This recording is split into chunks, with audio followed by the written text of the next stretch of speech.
Yo, what is up guys? Delboy here, aka Blue Collar Sports TV. Hopefully you guys are doing well. If you're new here, smash that like, hit subscribe, all of that good stuff. So this weekend we have several good fights in boxing, but one that is going under the radar is Subriel Matias versus Paro. This fight goes down on the 15th of June, takes place in Puerto Rico, the home of Subriel Matias. Good to see big time boxing back to Puerto Rico. And yeah, I think this one's going to be a very entertaining fight for as long as it lasts. You guys know my opinions on Subriel Matias. I've been speaking about this guy for several years. Not only do I believe him to be arguably one of the most exciting fighters in boxing, certainly top 5 most exciting fighters in boxing, I think he is a very good fighter as well. A fighter in which doesn't really get the credit for his skills because he's an aggressive fighter, and for a lot of casuals, when they see an aggressive fighter, like a lot of these hipster types, they'll just say he's one-paced, he's one-dimensional, you know, not that skilled, etc. But Subriel Matias is an expert at cutting off a ring. Very good guard, very good jab, which he can vary from body to head. He can fire the jab from the guard or the waist. He's quite an astute, underrated counterpuncher while coming forwards. He's good on the inside, he's good in exchanges. He rolls with shots really well, so when he does get hit, he can take the sting off these punches, which enables him to stay in the pocket and really cause damage. He'll wear you down in the pocket because he's giving you more than what you're giving him. And even if you do hit him, he's got a good ability to, like I said, roll with shots and take the sting off these punches. You know, he's a very gifted offensive fighter, Subriel Matias. Carries power in both hands. He turns his shots over really well. He's got a weird habit of, like, he doesn't always turn into punches like the traditional technique, but he turns his shoulders into punches and he turns his knuckles over. So that enables him to generate power without really having to load up all that much, because when you look at Subriel Matias' throw combinations, a lot of these shots in the combinations, he's not actually turning his full body weight into. He's really turning from the shoulders and letting the punches flow in a really fluid motion. He rarely, like, goes full-blooded into punches. He just slowly breaks you down under a volume of punches more so than tries to blow you out of there with one punch. I think Matias is one of those guys that has a lot of subtlety to his game that goes unnoticed. And I think that in turn leads him to becoming undervalued among certain boxing fans when it comes to certain fights at 140. When I look at Matias, I see a guy who on his day could potentially beat anybody in the weight class. Devin Haney, Ryan Garcia, Teofimo Lopez, etc. In fact, I think he matches up really well with Devin Haney, who I believe won't be able to outbox him and stay away from him, nor hurt him. Ryan Garcia and Teofimo, on the other hand, I think would be more dangerous fights for Matias due to their power and explosiveness, but I believe he is right up there with the best in the division. He's fighting Paro, an Australian fighter, an unbeaten guy with a record of 24-0. Paro is a southpaw, and he's an aggressive southpaw, good at getting his lead foot on the outside. And a bit like Matias, despite him being like an aggressive guy, he's got some subtle skills to his game. He's actually a very crafty counterpuncher with that overhand left.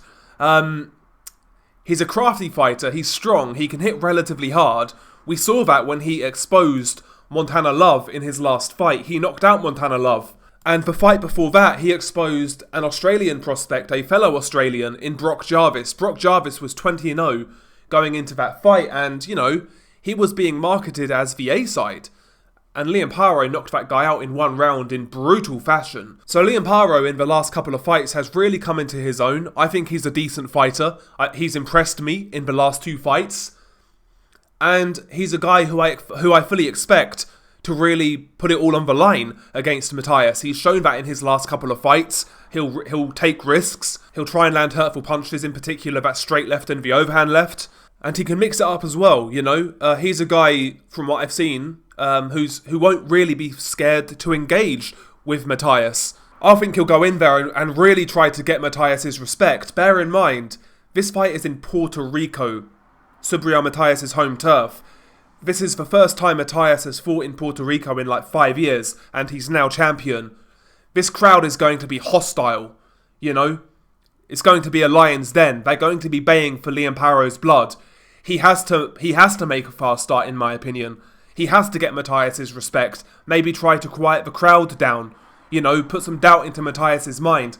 I expect him to come out in this fight and try to make a fast start. And I think given Matias's style, he will have success. He will give Matias some moments in there. He will land shots. But it's whether he can get Matias's respect. That's the question here. Regardless, I think he'll have moments. I think he'll have pieces of success here and there.